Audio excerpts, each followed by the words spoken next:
Your technician is quite the character. Eric? Yeah, he can be pretty aloof, but he's damn smart. I was actually talking about Amy. You don't meet any people that chipper in our line of work. It's refreshing.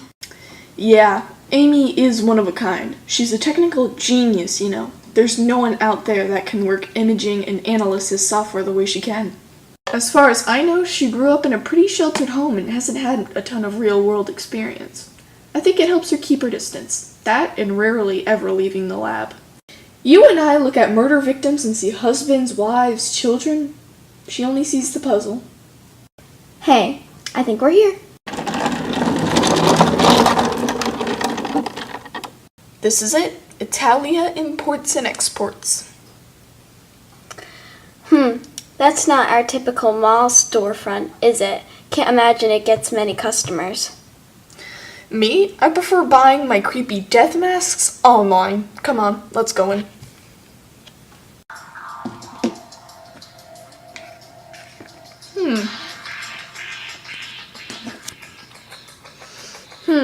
Well, that's creepy. It was meant to be. That's an Iraque false face mask. Tribal shamans used masks like that one to frighten off evil spirits. Interesting. And you are? Hello, my name is Boggs. Well, Lisa Boggs.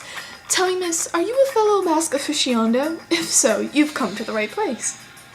Actually, I'm Special Agent Williams of the FBI, and this is Detective Fallon. That's unexpected. I take it this house call is in regards to the mask maker killings? And why would you think that? It hardly takes a genius to put two and two together, Detective. The Bureau wouldn't waste an agent on just any crime, and I do happen to share the mask maker's distinctive obsession. Mrs. Boggs, we're here because the mask maker is using plaster acquired from your business to murder innocent women.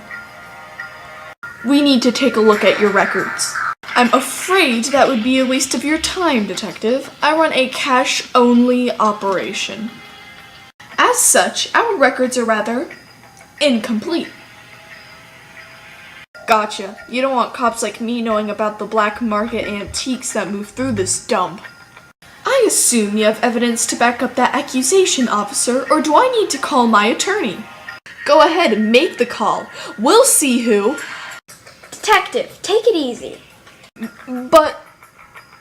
One moment, please, Mrs. Boggs.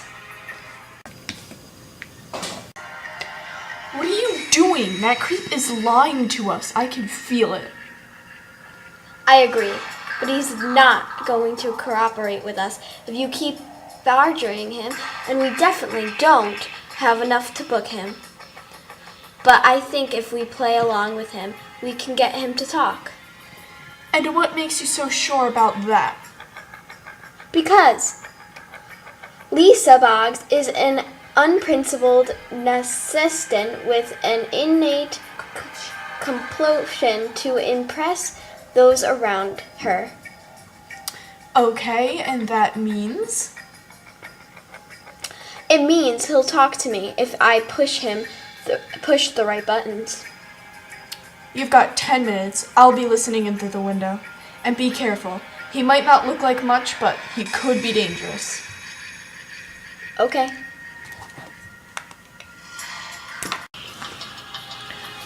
You again. What do you want?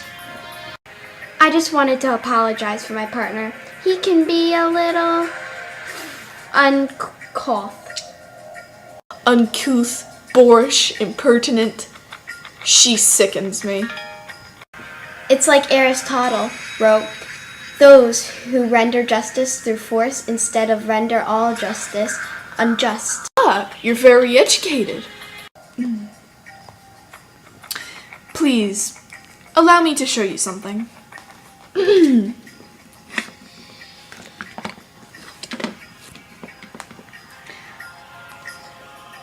Those are very impressive pieces. Oh, really? Any piece in particular?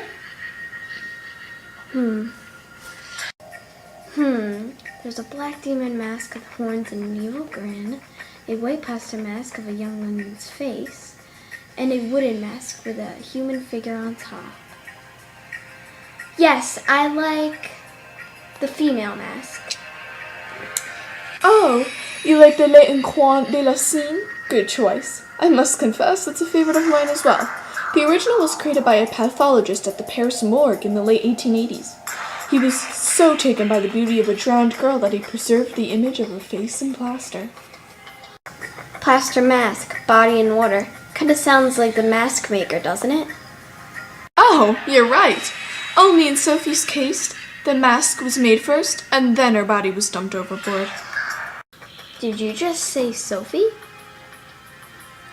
Well, yes, the third victim. Is there something wrong?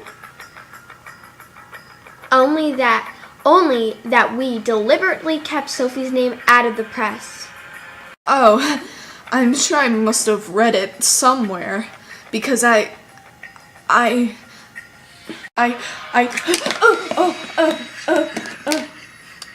Lisa Boggs, you are under arrest for the murder of Sophie Patterson, Chanel Pomeroy.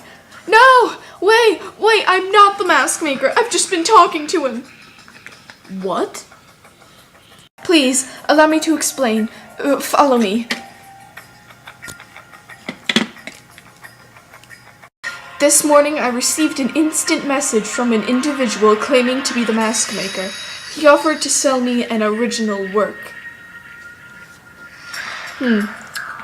Here it is. Whoever listed this, he listed all 3 victims by name. Nobody police should know that information. So this really could be our guy?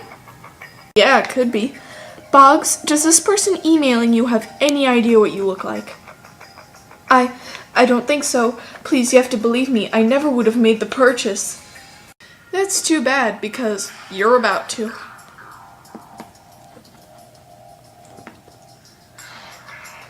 Wait, you're actually going to try to buy the mask? Exactly. When the mask maker comes to deliver the merchandise, we'll be there to take him down. You got a problem with that? No, I just think that you should have negotiate the price. This could be our only shot at catching this guy. You really think we should be bargaining with him? Absolutely. You're pretending to be Lisa Boggs, remember? She may love masks, but she also sure is a shrewd business girl. He'd try for the best deal she can get. She's right, you know. I always lowball my opening bid. Yeah, okay, that makes sense. Good thinking. I'll try to pretend you didn't sound surprised. Alright, let's cut the offer by half and send. Now let's see what happens next. Ooh! Hey, it worked. Yeah, but it looks like he's only given us 15 minutes to get there. We better get moving. Alright, let's just pull into this vacant parking lot and wait. A little exposed, aren't we? Guy probably wanted it that way. Wanted to scope us out before he made the exchange. By the way, I loved your little performance back there. You usually beef up on Aristotle before shaking down suspects? Actually, I made that quote up on the spot. I haven't read Aristotle since high school. Who reads Aristotle in high school?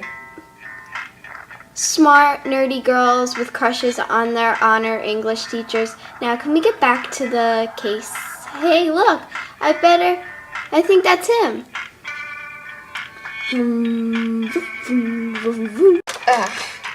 Well, that's my cue. I brought the money just like you said. Why isn't he getting out? Uh-oh. He's getting Quick, away! get in! We switch! I don't know!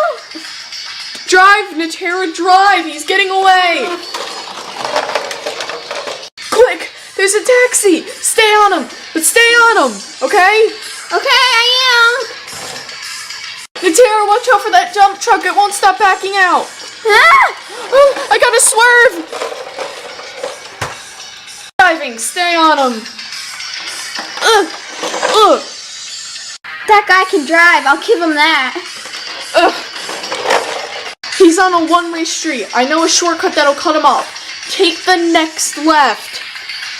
But we'll lose him. Trust me. All right, I trust you. We got this. We got this. Just take a left, then a right, then take another left at Dan Dim Sum. All right? Make a left. Make the right. Look for Dan Dim Sum. Perfect. We almost got him. Cut him off. Okay, I got you. You reckless sack of a... I'll accelerate and Natara, accelerate and cut him off. Okay. Here we go. Got him. You driving, Natara? No problem. Don't move! Hey, keep your hands where I can see them, or I'll splatter your head against the back seat. Whoa, I'm just getting my ID. Here. Oh, hell. I thought I recognized this guy.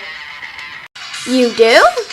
Yeah, Marvin Clemente, real scumbag, used to be a cop.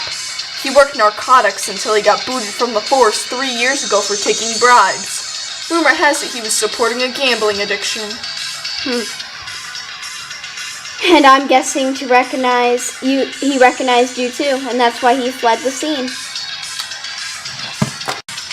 Marvin's Clement, you're under arrest for the murders of Chanel Pomeroy, Kristen Barnett, and Sophie Patterson. Murder? I didn't murder anybody. You swore an oath to serve and protect, you bastard. What the hell is wrong with you?